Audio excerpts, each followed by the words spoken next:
everyone, Effie here. Today I'm going to show you how I made this bouquet card with our fresh cut tulip set. So first I'm going to start off by stamping the big tulip in the set. And I'm stamping it in our Ruby Collection inks. So first I stamped it in Rose Quartz, then Soft Garnet, and then our Red Sangria Hybrid ink. I'm going to take the same stamps and I'm going to stamp it in our Citrine Collection inks, which is our yellow collection. So I'm starting off with Vanilla Frosted Cupcake, Beach Blondie, and Amber Citrine. Then I'm going to take the second bloom and stamp it in our Orchid Collection inks.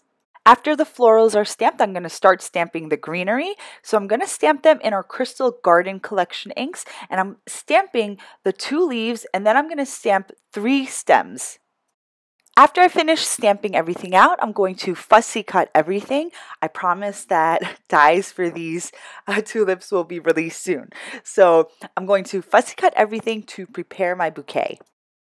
After everything is cut out, I'm going to start arranging the 3 stems to get ready to adhere them all together. So I'm going to adhere them down this way, and then I'm going to adhere the 2 leaves on either side of my stems. If you don't have the fresh cut tulips in your stash, you can try using any of our other fresh cut series stamps for the card that I'm making today, because I've designed the fresh cut series stamps to all coordinate with each other. So they're all like similar in size. Next, I put down my 2 big tulips next to each other. They're not adhered down or anything. And I took the smaller bloom and I put some adhesive foam dots behind it, and I adhered it right on top of the 2 tulips. Next, I'm going to arrange the stems and I'm going to glue those down right on top of my florals so that it looks like the blooms are coming up from the stems. Next, I'm taking a square piece of tissue paper. I ripped the edges off so that it looks more natural, and I'm just going to wrap it around our bouquet, and then for the point on the bottom, I'm going to fold it back and glue that down, and then I'm going to glue the top part of my tissue paper onto the bouquet so that the flowers stay within the tissue paper. Then I'm just going to take some twine. Mine has a little bit of gold string in it, so it's really pretty and sparkly. And I'm going to wrap it around my bouquet and just tie it in a little bow. After I finish tying the bow, I'm just going to snip off the ends of the bowstring so that they're not too long. And then I'm going to take some craft glue and I'm going to put it right over the knot so that it doesn't become undone. I'm also going to glue down the back portion of the twine so that it doesn't come off my bouquet.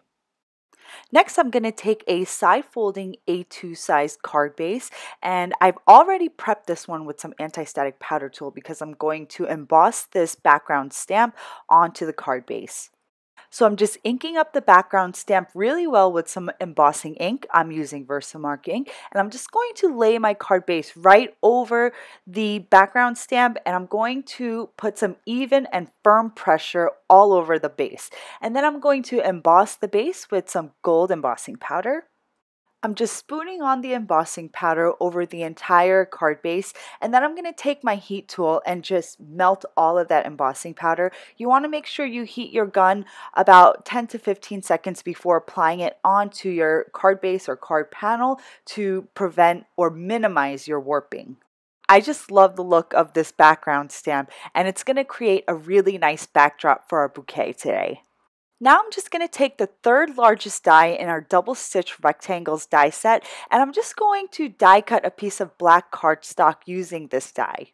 I just need a rectangular stitched panel, and this is going to go over my patterned card base but under my bouquet, and it's just going to mellow things out in the card because the background is so busy with that gorgeous gold embossing.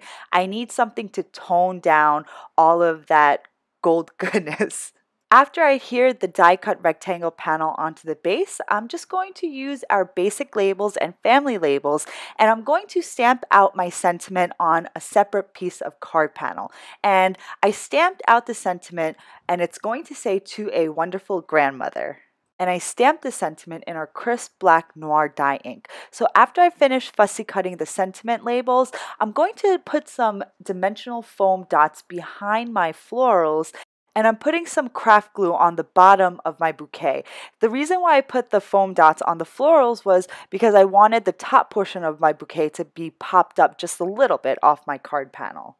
Then I'm going to pop up all the sentiments onto the card base, starting with the middle word wonderful, just to make sure that it's all centered and even. Then I'm going to adhere some glossy black sequins, and the card is now complete. There's a lot of dimension on this card and I absolutely love it. I hope you guys enjoyed today's video and I thank you so much for joining me today. I hope to see you next week. Bye.